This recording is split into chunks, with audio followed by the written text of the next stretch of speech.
नमस्कार दोस्तों, कैसे हैं आप लोग। मेरा नाम है अर्षित द्विवेदी और मैं आपका स्वागत करता हूं अपनी इस वीडियो में। 20 अगस्त 2020 का एडिटोरियल डिस्कशन है ये। देखते हैं कौन कौन से आर्टिकल्स देखेंगे। आगे बढ़ने से पहले दोस्तों, कोई डाउट्स हो तो आप इंस्टाग्राम पर कनेक्ट कर सकते हैं। साथ साथ वीडियो की नोटिफिकेशन नहीं आ रही है तो नीचे टेलीग्राम चैनल का लिंक दे रखा है। Contempt powers in the people's name, इस आर्टिकल को लिखा है फैजल मुस्तफा जी ने। फैजल मुस्तफा जी ने यहाँ पे एक व्यू पॉइंट दिया है।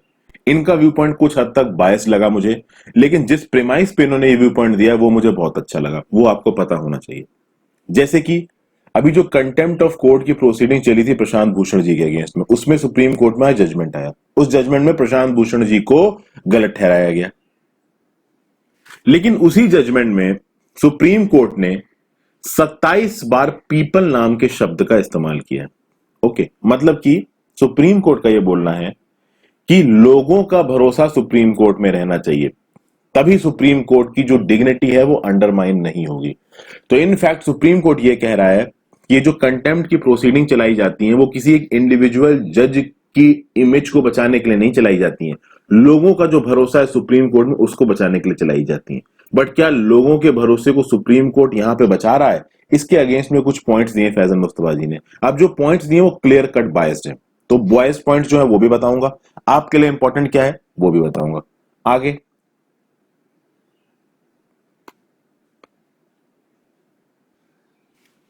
China Russia ties a major determinant. देखिए, बीजिंग और मॉस्को की जो दोस्ती है वो बहुत तेजी से आगे बढ़ रही है और इस आर्टिकल में यह बताया गया है कि जो बीजिंग और मॉस्को की जो दोस्ती है उसकी एक बहुत बड़ी वजह है कि रशिया के ऊपर यूएसए ने जो सैंक्शंस लगा रखे हैं और यूरोपियन कंट्रीज ने जो सैंक्शंस लगा रखे हैं, खासकर तब जब रशिया ने क्रीमियन पेनिनसुला को एनेक्स किया था उसके बाद से जो सैंक्शंस लगे हुए हैं उसके चलते रशिया बहुत क्लोज आ रहा है चाइना के। लेकिन रशिया का चाइना के क्लोज आना उसकी एक मजबूरी है। कहीं ना कहीं आगे आने वाले समय में हो सकता है रशिया चाइना के रिलेशन भी थोड़े से बिगड़े। यहां पे इंडिया अपनी फॉरेन पॉलिसी को किस तरीके से बदल सकता है इन दोनों के कंटेक्स्ट में, इसके बारे में बात की गई, इसे देखेंगे। नेक्स्ट आर्टिकल है नीड फॉर ट्रांसपेरेंसी। यहाँ पीएम केयर्स फंड की बात चल रही है। कल के करंट अफेयर से मैंने आपको इस इश्यू को बताया तो सुप्रीम कोर्ट ने बोल दिया कि देखिए, पीएम केयर्स में जो भी पैसा आया है वो एनडीआरएफ में ट्रांसफर करने की जरूरत नहीं है। जिसको एनडीआरएफ में पैसा डोनेट करना है वो वहां करे, जिसको पीएम केयर्स में करना है वो वहां करे। PM cares proper lawful procedure से बना हुआ है, इसलिए पीएम केयर्स गलत नहीं है। बट फिर भी पीएम केयर्स की फंक्शनिंग में इस आर्टिकल में कुछ गलतियां निकाली गई हैं, इस गलतियों को देखेंगे। नेक्स्ट आर्टिकल है आपका डाटा पावर। देखिए, इस आर्टिकल में बात की गई जो इन्फ्लुएंशियल टेक जाइंट्स है, यहां पे फेसबुक की बात हो रही है और फेसबुक के साथ साथ आप ट्विटर भी मान सकते हो, इंस्टाग्राम भी मान सकते हो, ओके, यूट्यूब भी मान सकते हो। तो जो इन्फ्लुएंशियल टेक जाइंट्स हैं और जो पावरफुल पॉलिटिशियंस हैं, इन दोनों के बीच के जो रिलेशनशिप है ना, वो एक लिमिट से ज्यादा नेक्सस में नहीं बदलना चाहिए, क्योंकि अगर ये नेक्सस में बदल जाएंगे तो इससे लोगों के जो राइट्स हैं वो वायलेट होंगे, हमारी डेमोक्रेसी को आघात पहुंचेगा। यहाँ पे जो आंखी दास वाला इशू है, जो कि फेसबुक की पब्लिक पॉलिसी डायरेक्टर है, उसके बारे में भी डिस्कशन हुआ है, तो इस आर्टिकल को देखेंगे। फिर एक आर्टिकल है privatisation wide graded autonomy. National education policy जो आई है उसको यहाँ पे क्रिटिसाइज किया गया। देखिए, मैं आपको एक पर्सनल व्यू पॉइंट बताता हूँ दोस्तों। हिंदू में जितने भी एडिटोरियल छपते हैं ना, मेरे को याद भी नहीं है कि कब मैंने हिंदू में एक ऐसा एडिटोरियल पढ़ा हो जिसने गवर्नमेंट की तारीफ की हो। जितने भी एडिटोरियल्स होते हैं सब गवर्नमेंट की गलतियों को बाहर निकालते हैं। बट हिंदू की एक बहुत अच्छी बात है कि वो जो गलतियां निकालते हैं ना उसके लिए प्रॉपर रीजनिंग देते हैं, उसके लिए प्रॉपर स्टैटिस्टिक्स देते हैं। इसीलिए द हिंदू को मैं अपने एडिटोरियल में इंक्लूड करता हूं, ताकि हमें यह पता चले कि एक्चुअली में बैकग्राउंड पिक्चर क्या है, लोगों के व्यू पॉइंट्स क्या है। कभी भी हिंदू में जो व्यू पॉइंट्स दे रखे हैं गवर्नमेंट के अगेंस्ट में, उनको अपने व्यू पॉइंट मत बनाइएगा। और आप लोग जो सिविल सर्वेंट्स की तरह कर रहे हैं वो गवर्नमेंट के अगेंस्ट तो कतई नहीं बोल सकते। आपको तो गवर्नमेंट का स्टैंड लेके चलना है भाई। आप गवर्नमेंट की पॉलिसीज को इंप्लीमेंट करोगे अगर आप सर्विस में पहुंच जाओगे तो। बस अपने व्यू पॉइंट को एक न्यूट्रल तरीके से इवॉल्व करना, उसमें मैं आपकी मदद करूंगा। तो यहां पे नेशनल एजुकेशन पॉलिसी में जब यूनिवर्सिटीज को ग्रेडेड ऑटोनॉमी देने की बात कही गई, मतलब धीमे धीमे ऑटोनॉमी देने की बात की गई, तो वहां पे ये बोला जा रहा है कि भाई इक्वालिटी और एक्सेसिबिलिटी, इसको नुकसान पहुंचेगा। कैसे नुकसान पहुंचेगा इस आर्टिकल में डिस्कस करूंगा। फिर नेक्स्ट आर्टिकल है पुशिंग बाइगोट्री टू द मार्जिन्स। ये भैया जो अभी रिसेंटली अयोध्या में जो मंदिर के जो उद्घाटन हुआ है उसके बाद के कंटेक्स्ट में आर्टिकल लिखा गया है। रिलीजियस आर्टिकल है, इसको मैं डिस्कस नहीं करूंगा। रिलीजन से रिलेटेड में कोई भी चीज डिस्कस नहीं करता हूं, तो काम की नहीं होती, ऊपर से दिमाग खराब करो फालतू का। उसके आगे formalising a known reality. The USA Israel agreement के बारे में यहाँ पे बात की गई है। देखिए यूएई और इजराइल एग्रीमेंट के बारे में बात की गई और यूएसए के जो प्रेसिडेंट है डोनाल्ड ट्रंप वो बोल रहे हैं कि उन्होंने इस एग्रीमेंट को ब्रोकर कराया है। तो बस यहाँ पे यही बोला गया कि देखिए यूएई और जो इजराइल का एग्रीमेंट है ना, इन दोनों की दोस्ती तो वैसे भी बहुत सालों से चल रही है और सिर्फ यूएई की नहीं, बहुत सारी गल्फ कंट्रीज की दोस्ती इजराइल से बढ़ रही है, क्योंकि बहुत सारी गल्फ कंट्रीज ईरान से नाराज हैं, तो ईरान के अगेंस्ट इजराइल उनको एक अच्छा पार्टनर नजर आता है। अब यहाँ पे इन सब चीजों के बारे में बात कही गई, जो भी व्यू पॉइंट्स है वो आपके साथ डिस्कस करता हूं। तो अपने आज की डिस्कशन को शुरुआत करते हैं। देखिए जो पीएम केयर्स फंड है, इसके ऊपर जो कंट्रोवर्सी चल रही है, अगर उस कंट्रोवर्सी के बारे में आपको नहीं पता है तो इस पे मैं एक वीडियो ऑलरेडी बना चुका हूं, PM cares versus RTI act 2005। PM cares मेरे नाम के साथ यूट्यूब में सर्च मार दीजिए, आपको ये वीडियो मिल जाएगी। उस वीडियो को देखिए जाके, आपको वहां पे पूरा इश्यू पता चल जाएगा कि पीएम केयर्स को लेकर इश्यू चल क्या रहा है। अगर आपको नहीं पता हो बैकग्राउंड तो उसकी बात कर रहा हूं। अब हम लोग अपने मेन आर्टिकल पे आते हैं। रिसेंटली एक रेड पिटीशन गई थी सुप्रीम कोर्ट में। सुप्रीम कोर्ट से बोला गया कि देखिए ये जो पीएम केयर्स के फंड के अंदर जो पैसा आया है, इस पीएम केयर्स फंड वाले पैसे को आप नेशनल डिजास्टर रिस्पांस फंड में ट्रांसफर कर दो, एनडीआरएफ में ट्रांसफर कर दो। इसके लॉजिक क्या दिए गए कि अगर आप उस पैसे को एनडीआरएफ में ट्रांसफर करते हो तो उससे होगा क्या। फर्स्ट ऑफ ऑल एनडीआरएफ में जो पैसा आता है उसका ऑडिट करता है कैग। कल करंट अफेयर से मैंने आपके साथ डिस्कस किया है, तो कैग उसका ऑडिट करेगा तो ये पता चल जाएगा कि हाँ भाई पैसा सही तरीके से खत्म हो रहा है या नहीं हो रहा है। दूसरा, एनडीआरएफ के अंदर जो पैसा आता है उसमें एक प्रोविजन है कि उसको स्टेट्स को ट्रांसफर किया जा सकता है, और इस समय स्टेट्स को जरूरत है पैसे की। इनफैक्ट इस समय पे सेंट्रल गवर्नमेंट को क्रिटिसाइज किया जा रहा है कि सेंट्रल गवर्नमेंट अप्रोप्रिएट फाइनेंशियल मदद नहीं कर रही है स्टेट्स की। तो इस केस में बहुत क्वार्टर से प्रेशर आ रहा है सेंट्रल गवर्नमेंट के ऊपर कि पीएम केयर्स के अंदर जो पैसा आया उसको एनडीआरएफ में ट्रांसफर कर दो, जिससे वो पैसा स्टेट्स के पास पहुंचेगा और उस पैसे का कैग ऑडिट भी होगा। सुप्रीम कोर्ट ने बोला ये नहीं हो सकता। सुप्रीम कोर्ट ने बोला कोई लीगल बेसिस नहीं है कैग ऑडिट का। देखिए पीएम केयर्स फंड में जो भी पैसा आता है वो कोई बजट का पैसा नहीं है, लोगों का वॉलंटरी कंट्रीब्यूशन है, लोगों ने अपनी मर्जी से उसमें पैसा डाला है, तो उसके ऊपर कैग का ऑडिट हो नहीं सकता। और सरकार आरटीआई के अंदर उसकी इंफॉर्मेशन को रिवील कर नहीं रही है। ओके, सरकार ने बोल दिया है कि भैया देखिए हम पब्लिक अथॉरिटी नहीं है। अब सवाल ये उठ रहा है कि जो प्राइम मिनिस्टर हैं और जो हमारे कैबिनेट मिनिस्टर्स हैं, 3 कैबिनेट मिनिस्टर्स, वो प्राइम मिनिस्टर हैं चेयरमैन, प्राइम मिनिस्टर है एक्स ऑफिशियो चेयरमैन, और जो 3 कैबिनेट मिनिस्टर हैं वो ट्रस्टीज हैं। जो ट्रस्ट डीड है ना इसकी पीएम केयर्स फंड की, उनके हेड है हमारे प्राइम मिनिस्टर और कैबिनेट मिनिस्टर। तो जब प्राइम मिनिस्टर और कैबिनेट मिनिस्टर हेड है और आप बोल रहे हो कि पीएम केयर्स फंड एक पब्लिक अथॉरिटी नहीं, तो उसके ऊपर एक बड़ी डिबेट चली है। फिलहाल के लिए तो सुप्रीम कोर्ट ने गवर्नमेंट के हक में ही फैसला सुनाया है। अब यहां पे क्रिटिसाइज किया जा रहा है पीएम केयर्स फंड की ऑपरेशन को। क्यों? क्योंकि जब पीएम केयर्स फंड की ट्रस्ट डीड को बनाया गया, पहली बात तो ट्रस्ट डीड को आपका पब्लिक नहीं किया गया। अब हुआ ये कि जब कोरोना का पैंडेमिक लगा, बहुत सारे पब्लिक सेक्टर एम्प्लॉयज, बहुत सारे प्राइवेट सेक्टर एम्प्लॉयज से एक दिन की सैलरी डोनेट कराई गई, और बहुत जगहों पे ये जो सैलरी थी ना दोस्तों, ये वॉलंटरी नहीं थी। बहुत सारे लोग सैलरी देना नहीं चाहते थे, जबरदस्ती उनके अकाउंट से कट करवा ली गई। अब उनके ऑफिसर्स ने जबरदस्ती बोल के कट करवाई। इनफैक्ट गवर्नमेंट में भी ये हुआ है, मैंने खुद देखा है। बहुत सारे लोग नहीं देना चाहते थे बट उनको देनी पड़ी, और उसके बाद गवर्नमेंट एम्प्लॉयज का तो उन्होंने डीए भी काट लिया। बहुत सारे बहुत सारे स्टेट गवर्नमेंट के एम्प्लॉयज की सैलरी कट हुई। तो काफी सारा पैसा इस पीएम केयर्स फंड में गया है। फिर सिर्फ इंडिविजुअल लोगों की बात नहीं करते हैं, जो पब्लिक सेक्टर यूनिट्स हैं, कॉर्पोरेट यूनिट्स हैं, उन्होंने बोला है कि आपका जो सीएसआर एक्सपेंडिचर होता है, कॉर्पोरेट सोशल रिस्पॉन्सिबिलिटी, इसके बारे में मैंने पहले बात की है, इसके अंदर आप पैसा पीएम केयर्स फंड में डाल सकते हो और वो टैक्स फ्री होगा वो पैसा। ये सब बातें यहां पे बोली गई।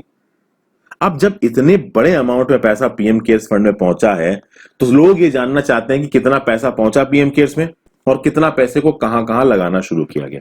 इसके बारे में ज्यादा इंफॉर्मेशन है नहीं। एक छोटी सी इंफॉर्मेशन आई थी मई में कि पीएम केयर्स फंड से 3100 करोड़ रुपए निकाल के वेंटिलेटर्स पे, माइग्रेंट वर्कर वेलफेयर पे और वैक्सीन डेवलपमेंट पे लगाए गए। इसके अलावा कहां कहां से कितना कितना पैसा किधर गया किसी को पता नहीं है। इसीलिए यहां पे डिमांड उठ रही थी कि पैसे को नेशनल डिजास्टर रिस्पांस फंड में ट्रांसफर करिए, क्योंकि वहां पे एग्जैक्टली ये पता चलेगा कि पैसा खत्म कहां हुआ।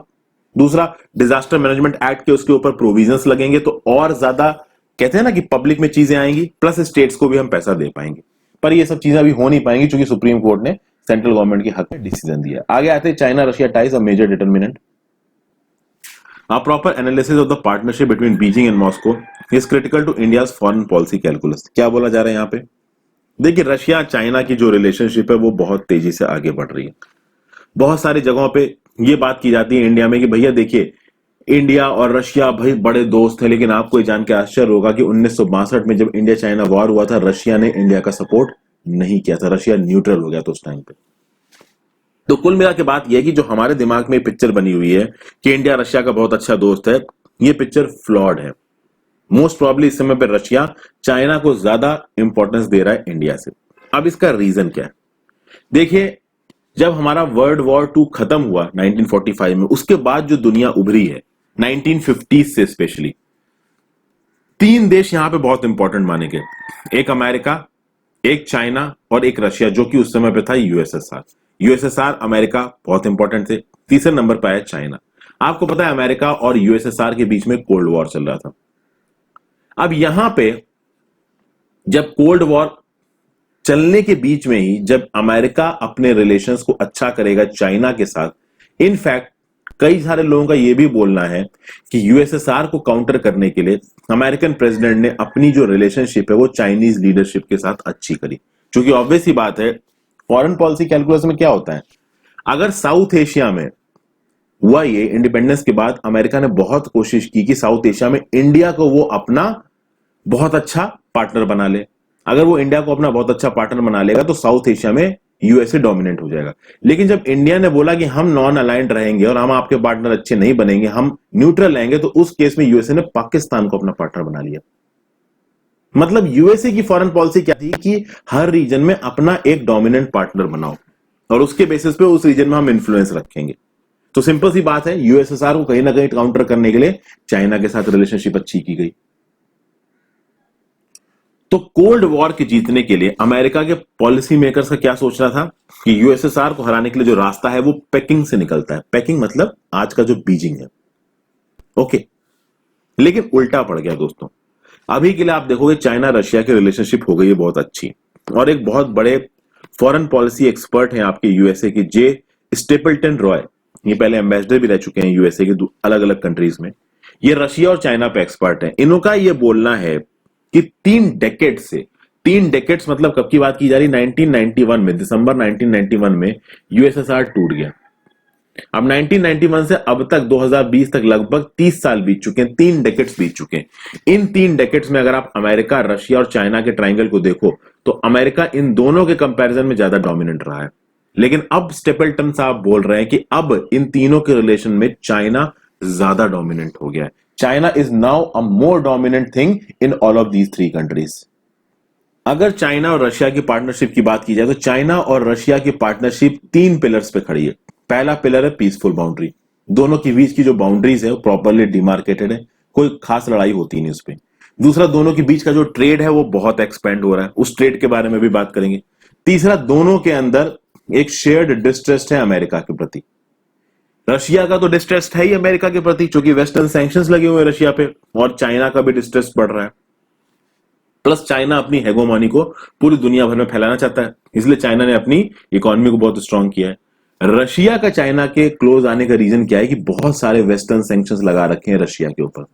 उस वेस्टर्न सैंक्शंस के चलते रशिया की जो इकोनॉमी है ना, उसको बहुत ज्यादा नुकसान हो रहा है। आप देखिए, दुनिया भर में ऑयल के दाम गिर रहे हैं, ठीक है। जो रशियन गैस है वो पाइपलाइंस के थ्रू यूरोप में जाती है, उसके ऑर्डर्स कम हो गए। ये भी बोला जा रहा है कि बहुत सारी कंट्रीज ने सैंक्शंस लगा दिए रशियन गैस के ऊपर, जिसके चलते रशिया का एक्सपोर्ट गैस का कम हो गया है। नॉर्ड स्ट्रीम 2 के बारे में सुना है ना, अक्सर कर न्यूज में रहता है। ये 2 बड़ी बड़ी पाइपलाइंस हैं जो कि रशिया से निकलती हैं यूरोप के लिए, ओके। तो जो रशिया के एक्सपोर्ट्स हैं यूरोप में वो हो रहे हैं कम, क्योंकि यूरोप ने भी सैंक्शंस लगा रखे हैं रशिया के ऊपर। क्यों लगा रखे हैं? वो जो क्रीमियन पेनिनसुला का एनेक्सेशन हुआ तो उसके बाद ये सारा बवाल शुरू हुआ, G8 से रशिया को निकाल दिया गया, बहुत सारे इकोनॉमिक सैंक्शंस लगा दिए गए। लेकिन बात ये हुई है, उन सैंक्शंस के बाद रशिया की इकोनॉमिक पावर हो गई थोड़ी कमजोर, जिसके चलते मजबूरी में वो चाइना के ऊपर हो गए डिपेंडेंट। अब बात यहां पे ये है कि ना रशिया चाहता है कि एक बाइपोलर वर्ल्ड बने, और ना यूरोपियंस चाहते हैं कि एक बाइपोलर वर्ड रहे यानी। लेकिन यहां पे अभी कुछ ऐसा हो रहा है कि एक बाइपोलर वर्ड सा बनता नजर आ रहा है। कैसा बाइपोलर वर्ड? एक साइड पे है यूएसए और उसके अलाइज, और एक साइड पे है चाइना और उसके अलाइज। मतलब China is the second centre of power, ये सीधे सीधे देखिए अब नजर आ रहा है।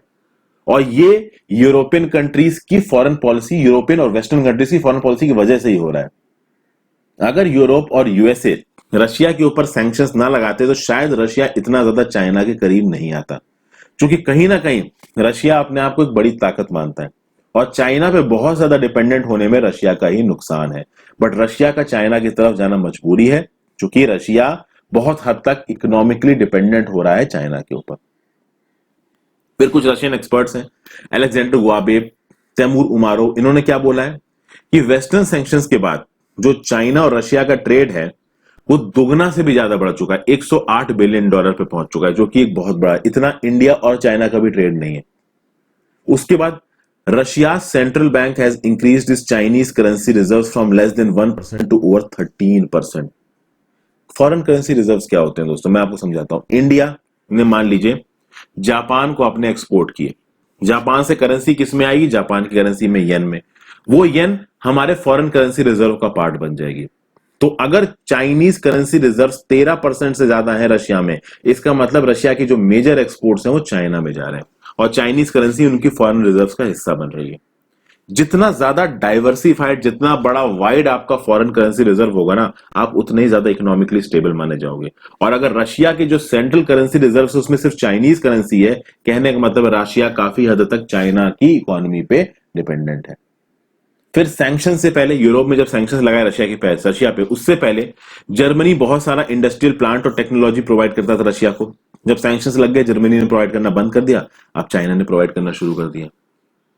तो कुल मिला के देखिए दोस्तों, ये देखा जाएगा कि ये जो कुछ भी हो रहा है ये ओवरऑल ग्लोबल पीस के लिए अच्छा है नहीं। अगर आप चाइना की हेगोमनी को एक लिमिट से ज्यादा बढ़ने दोगे, एक बाइपोलर वर्ल्ड की तरफ लेके जाओगे चीजों को, तो आगे चीजें खराब ही होने वाली हैं। और वो खराब कैसे होंगी, देखिए रशिया चाइना की जो रिलेशनशिप है वो तेजी से बढ़ रही है।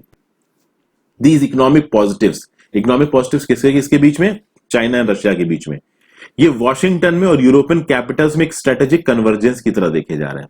ओके, और ये स्ट्रेटेजिक कन्वर्जेंस है भी रशिया और चाइना के बीच में, और उसके लिए कुछ हद तक ये वेस्टर्न कंट्रीज रिस्पॉन्सिबल हैं। अगर ये वेस्टर्न कंट्रीज सैंक्शंस ना लगाती रशिया पे, तो शायद इतना ज्यादा रशिया क्लोज ना जाता चाइना के। ओके, ज्वाइंट मिलिट्री एक्सरसाइजेस होती हैं चाइना और रशिया के बीच में। फिर ईरान के साथ ये लोग अपनी अलायंसेस बना रहे हैं, तो चाइना ने ईरान के साथ एक ट्रेड पैक्ट साइन किया है। इस अलायंस में आगे हो सकता है रशिया भी इन्वॉल्व हो जाए। तो एक तरीके से अलायंसेस यहां पे क्लियर कट बनते नजर आ रहे हैं। ठीक है, अब क्या रशिया चाइना के बीच में कोई इश्यूज नहीं है? बिल्कुल इश्यूज हैं दोस्तों। जो जी जिनपिंग है, जो कि आपके प्रेसिडेंट है चाइना के, उन्होंने एक जो उनका विजन है रेज्यूविनेशन ऑफ द चाइनीज नेशन, उस विजन में यह बोला गया है कि चाइना की लगभग 6 लाख स्क्वायर मील की टेरिटरी रशिया के पास है। अगर तो पूरा मैप देखिए तो आपको यहां पे रशिया चाइना समझ में आ रहा है। अब यहां पे रशिया का ये वाला जो हिस्सा है दोस्तों, चाइना बोलता है कि ये हिस्सा हमारा है। ठीक है, ये वाला जो हिस्सा है ये हमारा है। चाइना का ये बोलना है कि भाई जारिस्ट रिजाइम के दौरान पे, जब जार रूलर हुआ करता था रशिया का, उसने इस इलाके को इलीगली चाइना से ले लिया, ये इलाका हमारा है। लेकिन ये अभी तो है रशिया के पास दोस्तों। अब रशिया से सीधे सीधे तो औकात है नहीं चाइना की मांगने की, ठीक है, क्योंकि रशिया एक स्ट्रांग कंट्री है। उसके बाद अब अगर ट्रेड की बात की जाए, ट्रेड में देखें रशिया के कंपैरिजन में चाइना बहुत ज्यादा एडवांटेज में। ये अलग बात है कि ट्रेड सरप्लस है, रशिया के पास ट्रेड सरप्लस है व्हेन कंपेयर टू चाइना। मतलब रशिया जितना चाइना को एक्सपोर्ट करता है उससे कम इंपोर्ट करता है। तो आप बोलोगे कि भाई चाइना एडवांटेज में कैसे? एडवांटेज में ऐसे दोस्तों, रशिया एक्सपोर्ट क्या करता है चाइना को? रशिया एक्सपोर्ट करता है चाइना को रॉ मटेरियल। आपने पावर ऑफ साइबेरिया सुना होगा दोस्तों। पावर ऑफ साइबेरिया 1800 मील लंबी गैस पाइपलाइन है जो कि रशिया और चाइना को कनेक्ट करती है, जिससे रशिया से चाइना में गैस जाती है। ओके, रशिया ने बहुत लंबे समय से चाइना की मदद मांगी है अपनी इकोनॉमी में इन्वेस्टमेंट के लिए, बट चाइना ने एक लिमिट से ज्यादा इन्वेस्टमेंट उनकी इकोनॉमी में की नहीं है। एक जो मेजर इन्वेस्टमेंट चाइना ने रशिया की इकोनॉमी में की है 400 बिलियन डॉलर की, वो ये थी पावर ऑफ साइबेरिया पाइपलाइन, जिसके थ्रू रशिया से गैस चाइना में आ सके। तो आप देखोगे ये जो एक्सपोर्ट है ना रशिया से चाइना में, ये एक्चुअली में रॉ मटेरियल के हैं। वहीं पे अगर आप चाइना के एक्सपोर्ट देखोगे रशिया में, तो वो टेक्नोलॉजी लेवल वाले हैं, लेबर इंटेंसिव गुड्स वाले हैं। सप्लाई चेन्स जो है ना रशिया की, वो भी चाइना में ही है। जो फिनिश गुड्स बनते हैं ना, वो बनते चाइना में ही है, बाद में रशिया में वो इंपोर्ट होते हैं। तो कहीं ना कहीं आप देखोगे कि जो रशिया है वो इकोनॉमी के पर्सपेक्टिव में चाइना पे डिपेंडेंट है। अच्छा, रशिया अपना स्ट्रेटेजिक एडवांटेज क्या मानता है? रशिया का ये मानना है कि देखिए हम एनर्जी प्रोवाइड करते हैं चाइना को, हम इतनी भारी क्वांटिटी में गैस प्रोवाइड कर रहे हैं चाइना को, तो इससे होगा क्या कि चाइना हम पे एनर्जी पे डिपेंडेंट रहेगा, एनर्जी के फील्ड में। लेकिन ये व्यू पॉइंट ज्यादा चलने वाला है नहीं। ये व्यू पॉइंट ज्यादा चलने वाला क्यों नहीं है? क्योंकि चाइना खुद ही हेगोमोनिक है, तो वो किसी भी तरीके का एक्सटर्नल इन्फ्लुएंस या कंट्रोल को अपने ऊपर होने ही नहीं देगा। फिर आप जैसे कि for example S-400 missile systems की भी यहां बात की गई। रशिया ने चाइना को S-400 मिसाइल सिस्टम्स भेजे, इससे पहले S-300 थे, इनकी कॉपी बनाई चाइना ने। चाइना अपने आप को डिफेंस फील्ड में इंडिजीनियस तरीके से इंप्रूव करने की, मॉडर्नाइज करने की बहुत कोशिश कर रहा है। तो इस तरीके की जो डील्स है, मिलिट्री डील्स आगे ज्यादा होने वाली है नहीं, क्योंकि चाइना खुद अपना इंडिजीनियस और टेक्नोलॉजिकल प्रोडक्शन बढ़ा रहा है, और एक बार उसका टेक्नोलॉजिकल प्रोडक्शन बढ़ गया तो वो रशिया से कोई इक्विपमेंट खरीदने वाला देखिए है नहीं। तो कुल मिला के पूरे चांसेस है कि आगे आने वाले समय में ये जो चाइना रशिया रिलेशनशिप चल रही है, इसमें जो रशिया है, जो मॉस्को है, वो एक जूनियर पार्टनर सा बनता नजर आएगा। तो यहां पे इंडिया के लिए बोला जा रहा है कि इंडिया को बहुत सीरियसली इस चीज को देखने की जरूरत है कि हम रशिया पे किस हद तक डिपेंडेंट हो सकते हैं, क्योंकि रशिया तो बहुत हद तक चाइना पे डिपेंडेंट है। 1962 के वॉर में भी रशिया ने हमारी कोई मदद नहीं की थी, इसीलिए एक स्ट्रेटेजिक रीबैलेंसिंग की जरूरत है। ये यहां पे व्यू पॉइंट दिया है ऑथर ने। ओके, आई होप आपको ये व्यू पॉइंट पसंद आया होगा। आगे चलते हैं नेक्स्ट आर्टिकल की तरफ। Data power. India can not allow a nexus between influential take Giants and powerful politicians. जैसे कि एक इन्वेस्टिगेटिव रिपोर्ट आई है वॉल स्ट्रीट जर्नल की, और इस वॉल स्ट्रीट जर्नल की इन्वेस्टिगेटिव रिपोर्ट ने क्या बोला कि भैया फेसबुक के ऊपर कुछ सवाल उठाए गए हैं। फेसबुक दुनिया का सबसे बड़ा सोशल मीडिया नेटवर्क है, फेसबुक तो उसका ही, इंस्टाग्राम भी उसका ही। ये बोला गया है कि बीजेपी के लीडर्स जो हेट स्पीच फैलाते हैं फेसबुक को, उसको जो फेसबुक है वो बैन नहीं करता है, लेकिन बाकी जो लोग फैलाते हैं उसको बैन कर देता है। इसके बारे में यहाँ पे कुछ एग्जांपल्स दिए गए हैं। ये एग्जांपल्स मैंने लिख दिए हैं, द हिंदू में भी लिखे हैं, बट इनको अपने नोट्स में इनकॉर्पोरेट मत करिएगा। ना ही किसी लीडर का नाम लिखिएगा और ना ही किसी पॉलिटिकल पार्टी का नाम लिखिएगा। इस तरीके की इंफॉर्मेशन को अगर आपको अपने आंसर्स में कोट करना है जीएस पेपर 4 एथिक्स में, ये आपको मदद कर सकता है। तो आप कोट कैसे करोगे? आप कुछ इस तरीके से लिख सकते हो कि the profiling of objectionable material on social media has to be done in a neutral manner. Favoring one group over the other should not be the norm. इस तरीके से करके आप चीजों को लिख सकते हो। यहां पे वॉल स्ट्रीट जर्नल का रेफरेंस दे सकते हो, और क्वेश्चंस उठाए गए थे फेसबुक पे, ये लिख सकते हो। बाकी कुछ मत लिखना, ना किसी पॉलिटिकल पार्टी का नाम और ना ही किसी पॉलिटिकल लीडर का नाम। ठीक है, ये एक इंपॉर्टेंट पोस्ट तो है, बट इस पोस्ट के बारे में देखिए मैं कल आपसे बात कर चुका हूं। इस पोस्ट के ऊपर ये जो वॉल स्ट्रीट जर्नल का जो आर्टिकल था, और ये जो अंकी दास जी ने बोला, जो कि फेसबुक की पब्लिक पॉलिसी डायरेक्टर है, उसके क्या बवाल समझ गया। कांग्रेस के जो एमपी हैं शशि थरूर जी, आपके जो लीडर्स हैं, उन्होंने बीजेपी के ऊपर आवाज उठाई। राहुल गांधी जी ने बोला कि बीजेपी और आरएसएस फेसबुक को और व्हाट्सएप को कंट्रोल कर रहे हैं, बदले में बीजेपी ने उल्टा सीधा बोला कांग्रेस को। तो अब देखिए इस तरीके की चीजें तो चलती रहेंगी, लेकिन कहीं ना कहीं सोशल मीडिया इलेक्शन रिजल्ट्स को इन्फ्लुएंस कर सकता है, ये बात हमको पता है। ओके, हमारे सामने भी सोशल मीडिया में जो पोस्ट आते हैं वो हमें भड़काने के लिए, हमें भटकाने के लिए आते हैं, और कई बार तो हमें साफ साफ दिख जाता है कि ये हमें भटका रहे हैं। तो जरूरी ये है कि सोशल मीडिया को हमारे सामने एक न्यूट्रलाइज तरीके से लेके आया जाए। आगे चलते हैं। Privatisation via graded autonomy. The national education policy will have an adverse impact in terms of accessibility and equity. देखिए, नेशनल एजुकेशन पॉलिसी में ग्रेडेड ऑटोनॉमी देने की बात की गई है। ग्रेडेड ऑटोनॉमी यानी कि जो बड़ी बड़ी यूनिवर्सिटीज हैं उनको धीरे धीरे हम ऑटोनॉमी देंगे। अब देखिए, हमारे देश में पॉलिटिको ब्यूरोक्रेटिक इंटरफेरेंस जो रहा है पढ़ाई में, ये बहुत लंबे समय के लिए रहा है, ये हमको पता है। आप देखिए, जो बड़ी बड़ी यूनिवर्सिटीज होती हैं, उन यूनिवर्सिटीज के करिकुलम बनाने के तरीके को, होता क्या है, एक यूनिवर्सिटी के अंदर बहुत सारे कॉलेजेस होते हैं, छोटे कॉलेजेस होते हैं, कुछ बड़े कॉलेजेस होते हैं।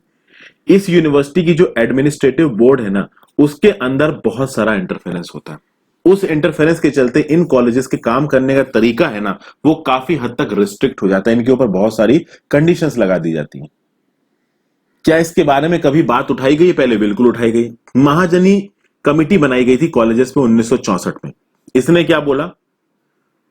took the position that one way of improving the standard of higher education in India was by selecting a few colleges on the basis of past work, influence, traditions, maturity and academic standards and give them what might be called, for want of a better phrase, as autonomous status।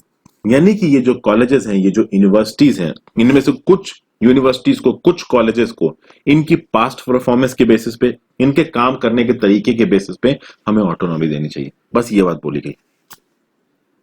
तो अब इस चीज को हम लोग अभी के लिए जो ये नेशनल एजुकेशन पॉलिसी में ग्रेडेड ऑटोनॉमी लाने की बात की जा रही है, उससे कंपेयर करना है। शुरुआत कैसे की गई है यहां पे?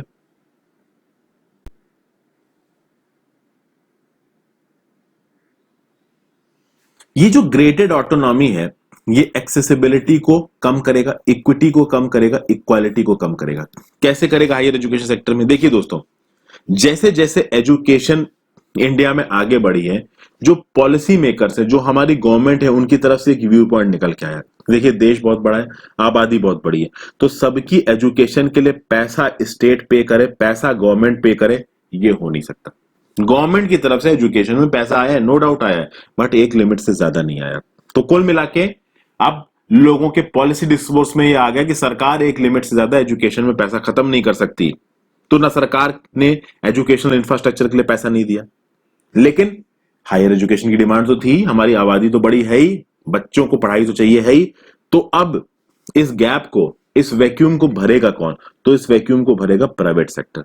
प्राइवेट सेक्टर ने एंट्री मारनी शुरू की यहां पे, और प्राइवेट कैपिटल हायर एजुकेशन में लगना शुरू हो गया, और बहुत सारे जो बिजनेसमैन थे वो यहां कूद पड़े। जिनके पास खूब सारा पैसा था, उन्होंने बड़े बड़े कॉलेजेस बनवाए।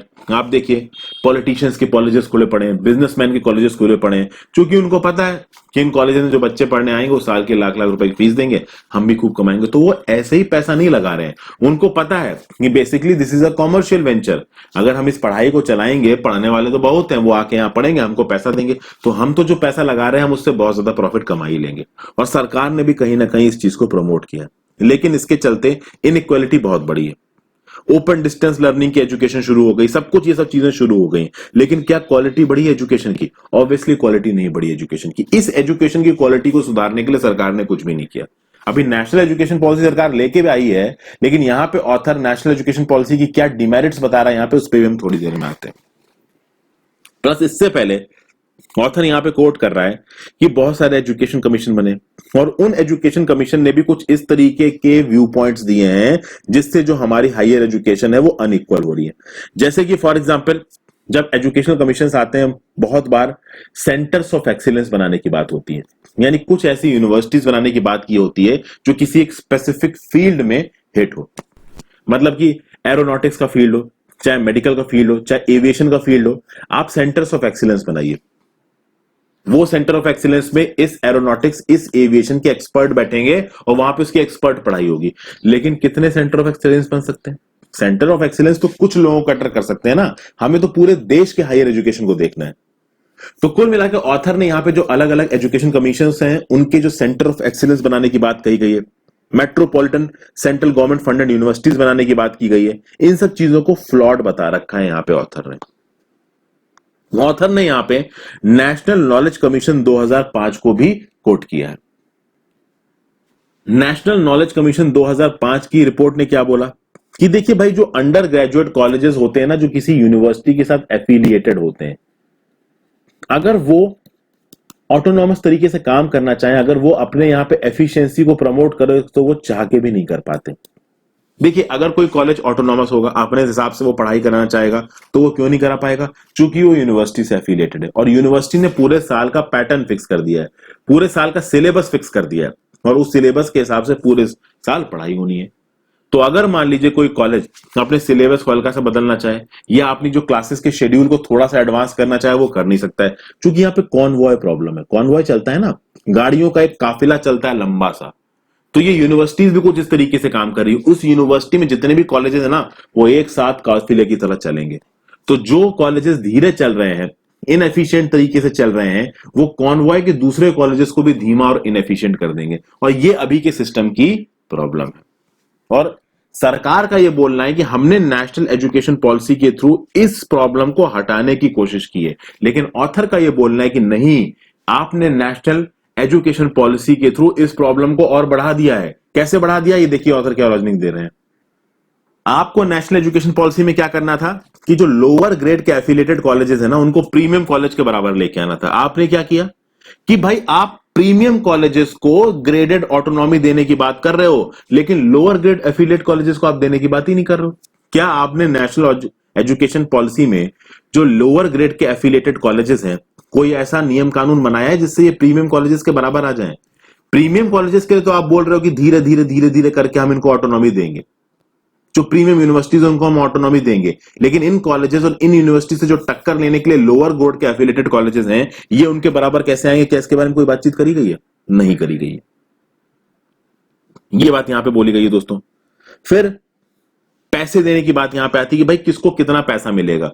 जो एक बड़े लेवल पे काम कर रहा है, एक यूनिवर्सिटी जो बड़े लेवल पे काम कर रही है, जो ऑलरेडी स्टैब्लिश्ड है, वो एक अच्छे फाइनेंशियल स्टेटस पे, लेकिन जो नीचे के लेवल पे कॉलेजेस काम कर रही है, यूनिवर्सिटीज काम कर रही है, उनके फाइनेंसेस उतने अच्छे नहीं है। नीचे के लेवल के कॉलेजेस के फाइनेंसेस को इंप्रूव करने के लिए नेशनल एजुकेशन पॉलिसी में कुछ नहीं किया गया है, ऐसा यहां पे ऑथर का बोलना है। तो डिग्री को प्रोवाइड करना, सेल्फ फाइनेंस्ड कोर्सेज को चालू करना, फ्री स्ट्रक्चर्स को डिसाइड करना, टीचर्स की हायरिंग फायरिंग करना, ओके, और रेगुलेटरी अथॉरिटी के अप्रूवल के बिना टीचर की हायरिंग फायरिंग करना, इन सब चीजों को करने के लिए सिर्फ उन हायर एजुकेशनल इंस्टीट्यूशंस के लिए प्रावधान किए गए हैं जो ऑलरेडी एक स्टेज पे आके खड़े हुए हैं। लोअर लेवल के कॉलेजेस अगर इस लेवल पे पहुंचना चाहें तो वो नहीं पहुंच सकते, ये बात कही गई है। फिर भाई देखिए कुछ और चीजें जोड़ी गई हैं यहां पे नेशनल एजुकेशन पॉलिसी में, जिसके खिलाफ ये आवाज उठा रहे हैं ऑथर। अब ये सही है गलत है, ये तो जब ये एजुकेशन काम करेंगे, ये इंस्टीट्यूशंस काम करेंगे, तब पता चलेगा। जैसे कि एक अम्ब्रेला इंस्टीट्यूशन बनाने की बात की गई जिसका नाम है higher education council of India. कहा जा रहा है कि इस higher education council of India के एक बोर्ड ऑफ गवर्नर होंगे, ठीक है ना। वो बोर्ड ऑफ गवर्नर के पास ये ताकत होगी कि कॉलेजेस की जो गवर्निंग बॉडीज है उनके साथ वो बातचीत करेंगे, हायर एजुकेशनल इंस्टीट्यूशन से रिलेटेड जो स्टैट्यूटरी बॉडीज हैं उनके साथ ये बातचीत करेंगे। ओके, फिर एक नेशनल एजुकेशन कमीशन भी बनाया जाएगा। तो अब ये सब बातें कि देखिए नेशनल एजुकेशन कमीशन बनेगा, higher education council of India बनेगा, क्या गारंटी है कि ये लोग कॉलेजेस के काम करने के तरीके में इंटरफेरेंस नहीं करेंगे? कुछ कॉलेजेस को इंपॉर्टेंस देंगे, कुछ कॉलेजेस को इंपॉर्टेंट नहीं देंगे, इस बात की क्या गारंटी है? तो यहां पे कुल मिला के जो पॉलिसी आई है उस पॉलिसी में यहां पे बहुत सारी कमी निकाल रहे हैं ऑथर, और एंड में इस पॉलिसी का, इस कमी का समेशन कैसे किया है ऑथर ने ये बताया है। While the best colleges gain the autonomy to bring in their own rules and regulations and graduate to a privileged status, whereby they enjoy the benefits of special funds from the newly proposed funding agencies, it is estimated that affiliated colleges with lower rankings and less than 3,000 students face the threat of mergers and even closure. तो यहां पे दो points दिख रहे हैं, एक ये वाला पॉइंट और एक ये वाला पॉइंट। तो भाई जो कॉलेजेस बड़े हैं, जिनको ऑटोनॉमी मिलने के चांसेस हैं, जो ज्यादा प्रिविलेज्ड हैं, उनको तो भैया अलग से आप पैसा देने की बात कर रहे हो। जो छोटे एफिलिएटेड कॉलेजेस जिनकी रैंकिंग्स कम है, जिनके 3,000 से कम बच्चे हैं, उनके सामने ये थ्रेट है कि भाई हो सकता है कि वो किसी बड़े कॉलेज के साथ मर्ज हो जाए या वो बंद हो जाए। तो आप नीचे के कॉलेजेस को इतनी इंपॉर्टेंस नहीं दे रहे हो, और ऑब्वियस सी बात है आप नीचे के कॉलेजेस को कहते हैं ना कि कंपटीशन से बाहर निकाल रहे हो, बड़े कॉलेजेस को आप बढ़ावा दे रहे हो। इस तरीके का जो कोलैटरल डैमेज है ना, वो ग्रॉस एनरोलमेंट रेशियो को बढ़ाएगा, ठीक है ना, कॉन्ट्रडिक्ट करेगा। जो ग्रॉस एनरोलमेंट रेशियो को आपने बढ़ाने की बात की है हायर एजुकेशन में, नेशनल एजुकेशन पॉलिसी में टारगेट दिया गया है, उस टारगेट को मैंने डिस्कस किया है नेशनल एजुकेशन पॉलिसी में, मैंने 2 वीडियोस बनाई है। तो भाई ये चीज कॉन्ट्रडिक्ट करेगी, क्योंकि भैया हायर एजुकेशन इंस्टीट्यूशंस जिनको आप प्रिविलेज स्टेटस देने की बात कर रहे हो, सिर्फ वही नहीं, जो नीचे के लेवल के जो एफिलिएटेड कॉलेज हैं, ये भी एक बहुत मेजर रोल प्ले करते हैं। और हो सकता है कल की डेट में कोई नीचे का लेवल का ऐसा एफिलिएटेड कॉलेज हो जो अपनी प्लेसमेंट्स को अच्छा कर पाए, जो वोकेशनल ट्रेनिंग को अच्छा कर पाए, तो उस तरीके के इंसेंटिव्स उनको भी मिलने चाहिए। बड़े कॉलेजेस को अगर आप इंसेंटिव्स दोगे तो इन बड़े कॉलेजेस की मोनोपोली हो जाएगी। फिर ये बोला गया shrinking other number of public funded colleges will only further push out the marginalised sections and relegate them to low grade private colleges. यानी कि अगर आप पब्लिक फंडेड कॉलेजेस को बढ़ाओगे, जो अभी के लिए जो वो कॉलेजेस पूरी तरीके से सरकार के खर्चे पे चल रहे हैं, अगर वो श्रिंक होने लगे तो जो मार्जिनलाइज सेक्शन है, जो कभी केवल अभी इन पब्लिक फंडेड कॉलेजेस में जाना अफोर्ड कर सकते हैं, उनके पास से एजुकेशन की अपॉर्चुनिटी चली जाएगी। ओके, तो ये सब बातें यहाँ पे बोली गई हैं। नेशनल एजुकेशन पॉलिसी का यहाँ आपको क्रिटिसाइज किया गया है। कितना क्रिटिसाइजमेंट ये सही है गलत है, ये तो देखिए हमें तभी पता चलेगा जब national education policy ground level पे इंप्लीमेंट होगी। फाइनली आते हैं formalising a known reality. Abu Dhabi, अच्छा अबू धाबी बहुत न्यूज में, तो अबू धाबी के क्राउन प्रिंस का नाम आपको पता होना चाहिए, मोहम्मद बिन जायद अल नहयान। अभी के लिए जो यूएसए और इजराइल के बीच में जो एग्रीमेंट हुआ है ना दोस्तों, ये एग्रीमेंट तो होना ही था। कुल मिला के एग्रीमेंट आउट ओपन में आ गया है। ये एग्रीमेंट तो वैसे भी था, इन दोनों के बीच में जो दोस्ती थी ये वैसे भी थी। यूएई ने बोला है कि हम इजराइल को रिकॉग्नाइज कर रहे हैं, इजराइल के साथ जो हमारे डिप्लोमेटिक रिलेशंस हैं हम उनको शुरू करेंगे। टूरिज्म में, सिक्योरिटी में, टेक्नोलॉजी में, एनर्जी सेक्टर में जो हमारा इन्वॉल्वमेंट है वो बढ़ेगा। बदले में इजराइल क्या करेगा, ये जो वेस्ट बैंक है, ये वेस्ट बैंक पूरा दिख रहा है ना, इस वेस्ट बैंक में बहुत से पॉकेट्स हैं दोस्तों, छोटे छोटे पॉकेट्स हैं। देखिए इजराइल पहले बहुत छोटा था, तो उसने वेस्ट बैंक पे कब्जा किया, ये गाजा पट्टी पे कब्जा किया, एक टाइम पे तो उसने सिनाई पेनिनसुला पूरा अख्तियार लिया था, बाद में उसको लौटा दिया। ये जो गोलन हाइट्स है इस पे कब्जा किया। 6 डे वॉर हुआ था ना 1967 में, उसके 1974 में भी एक वॉर हुआ था। इन वॉर्स के दौरान इजराइल ने अपनी जो पोजीशंस थी इनको स्ट्रॉन्ग किया।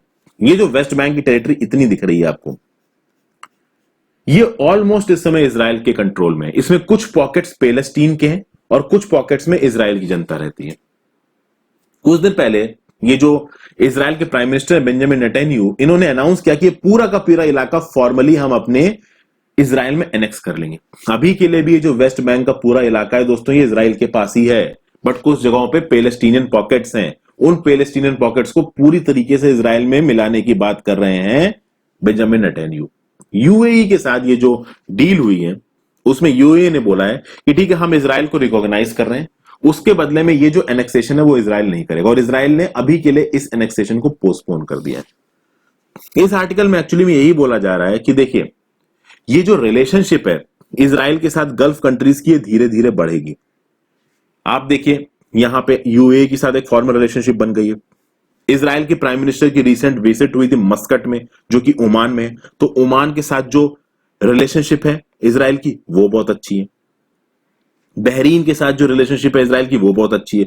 सऊदी अरेबिया के साथ भी कहा जा रहा है कि इजराइल की रिलेशनशिप बहुत अच्छी है, लेकिन सऊदी अरेबिया ओपनली इजराइल को सपोर्ट नहीं करता है, क्योंकि सऊदी अरेबिया में मक्का मदीना है, 2 होलिएस्ट मुस्लिम श्राइन्स है, दुनिया भर के जो मुस्लिम्स है वहां पे अपने भगवान को मानने के लिए आते हैं, पूजा करने के लिए आते हैं। तो सऊदी अरेबिया को मुस्लिम वर्ल्ड में एक आइडियोलॉजिकल हेड कहा जाता है। ओके, तो अगर सऊदी अरेबिया ओपनली यहां पे इजराइल का सपोर्ट करता है तो ऑब्वियस सी बात है कि उसको हो सकता है कि बहुत सारे लोग उसको क्रिटिसाइज करें, इसलिए ओपनली तो सऊदी अरेबिया यहां पे इजराइल का सपोर्ट नहीं कर रहा है, बट बैक एंड से इजराइल के साथ उसकी कोऑपरेशन भी जारी है। ठीक है, अब कुल मिला के बात यहां पे ये होती है कि जो वेस्ट बैंक के ऑक्यूपेशन की बात है, इस वेस्ट बैंक के ऑक्यूपेशन को सस्पेंड किया गया है। मैंने इसके बारे में एडिटोरियल बनाया है। ये जो प्लान है बेंजामिन नेतन्याहू का, इसको सस्पेंड किया गया। बात यह है दोस्तों, यूएसए में प्रेसिडेंशियल इलेक्शन है, जो बाइडेन का यह बोलना है कि मैं इस एनेक्सेशन के अगेंस्ट हूं। ये जो इजराइल एनेक्सेशन कर रहा है ना वेस्ट बैंक में पैलेस्टीनियंस का, मैं इलेक्शन मुद्दा बन चुका है ये यूएसए में। अगर अभी के लिए ये एनेक्सेशन होता है तो यूएसए की जो जनता है वो डोनाल्ड ट्रंप को क्रिटिसाइज करेगी, क्योंकि यूएसए एक बहुत बड़ा दोस्त है इजराइल का। इजराइल जो आज की डेट में इतना ताकतवर बन के बैठा है और इतने ट्रबल्ड नेबरहुड में, जहां एक तरफ जॉर्डन, इजिप्ट, सीरिया और ये लेबनान जैसे दुश्मन देश हैं, इनके बीच में इजराइल जो फल फूल रहा है उसमें एक बहुत बड़ा रोल यूएसए का। अब अगर डोनाल्ड ट्रंप के अंदर इजराइल इस वेस्ट बैंक को पूरी तरीके से फॉर्मली अनेक्स कर लेता है तो डोनाल्ड ट्रंप की यूएसए में बहुत निंदा होगी, खासकर तब जब जो बाइडेन ने बोल दिया है कि हम इस एनेक्सेशन के अगेंस्ट हैं। तो फिलहाल के लिए इस आर्टिकल में यही बोला जा रहा है कि यूएई के साथ डील की वजह से इजराइल ने सस्पेंड नहीं किया इस एनेक्सेशन को। ट्रंप का प्रेशर आया इजराइल के ऊपर कि अभी के लिए एनेक्सेशन मत करो। आगे आने वाले समय में चाहे जो बिडेन पावर में आए, चाहे डोनाल्ड ट्रंप पावर में आए, ये एनेक्सेशन तो होगा ही होगा। इजराइल तो इस एनेक्सेशन को करेगा ही करेगा, बट यूएस इलेक्शंस के चलते अभी के लिए कुछ समय के लिए इस एनेक्सेशन को यहां पे सस्पेंड कर दिया गया है। कुल मिला के और एक व्यू पॉइंट दिया गया कि जो जीसीसी की कंट्रीज हैं, ओमान है आपका, सऊदी अरेबिया है, यूएई है, इन सब की देखिए ईरान के साथ बनती नहीं है। अब ईरान के साथ बनती नहीं है तो यहां पे रीजनल ब्लॉक्स बन रहे हैं। इस रीजनल ब्लॉक्स में ईरान के जो अपोजिट खेमे में जो कंट्रीज है ना, उनको इजराइल एक नेचुरल दोस्त की तरह नजर आता है, क्योंकि इजराइल और ईरान की भी एंटी है। इजराइल वर्सेस ईरान है, तो ऑब्वियस सी बात है ईरान के खतरे के अगेंस्ट इजराइल इन गल्फ कंट्रीज को एक अच्छा दोस्त नजर आता है। क्योंकि यूएसए किस हद तक इस इलाके में मिलिट्रीली इन्वॉल्व रहेगा, ये यूएसए की लीडरशिप पे डिपेंड करेगा। और यूएसए बहुत हद तक सिर्फ अपने इंटरनल मैटर्स को देख रहा है, बहुत ज्यादा फॉरेन पॉलिसी में इंटरफेयर कर नहीं रहा है, जो लेटेस्ट डोनाल्ड ट्रंप का स्टैंस रहा है। तो अपनी पोजीशन को यूएई और ओमान जैसी कंट्रीज सॉलिडिफाई करना चाहती हैं, और इसमें इजराइल इनकी बहुत मदद कर सकता है। ये एक व्यू पॉइंट यहां पे निकल के आ रहा है। और आप देखिए दोस्तों, आज की डेट में इस्लामिक वर्ल्ड भी बहुत हद तक बटा हुआ है। ईरान, टर्की, पाकिस्तान ये एक खेमे में नजर आ रहे हैं, बाकी इस्लामिक कंट्रीज एक खेमे में नजर आ रही हैं। तो कुल मिला के यहाँ पे आपको सीधे सीधे पता चल रहा है कि धर्म के नाम पे जो दुनिया भर में लड़ाइयां होती है ना, एक्चुअली में चीजें धर्म के नाम पे नहीं होती, एक्चुअली में चीजें पॉलिटिकल एक्सपीडियंसी के नाम पे होती हैं। जो आपके पॉलिटिकल इंटरेस्ट होते हैं ना, उन पॉलिटिकल इंटरेस्ट को जल्दी पूरा करने के लिए आप धर्म को बीच में जोड़ देते हो, ओके, और धर्म को एक सहारा बनाते हो अपने पॉलिटिकल मोटिव्स को पूरा करने के लिए। यहां देखिए पूरा का पूरा इस्लामिक वर्ल्ड ही आपस में एक दूसरे के साथ बटा हुआ है। अगर इस्लामिक फीलिंग थी यूनाइटेड होने की, तो ये लोग यूनाइटेड होते। तो इससे ये पता चलता है कि जो इंटरनेशनल पॉलिटिक्स है वो सिर्फ इंटरेस्ट पे चलती है, किसी धर्म पे या किसी इशू पे नहीं। तो ये तो दोस्तों आज का एनालिसिस, आई होप आपको पसंद आया होगा। पसंद आया हो तो मुझे कमेंट सेक्शन में जरूर बताइए, वीडियो को लाइक करिए और शेयर करिए। Thank you for watching this video friends, have a great day.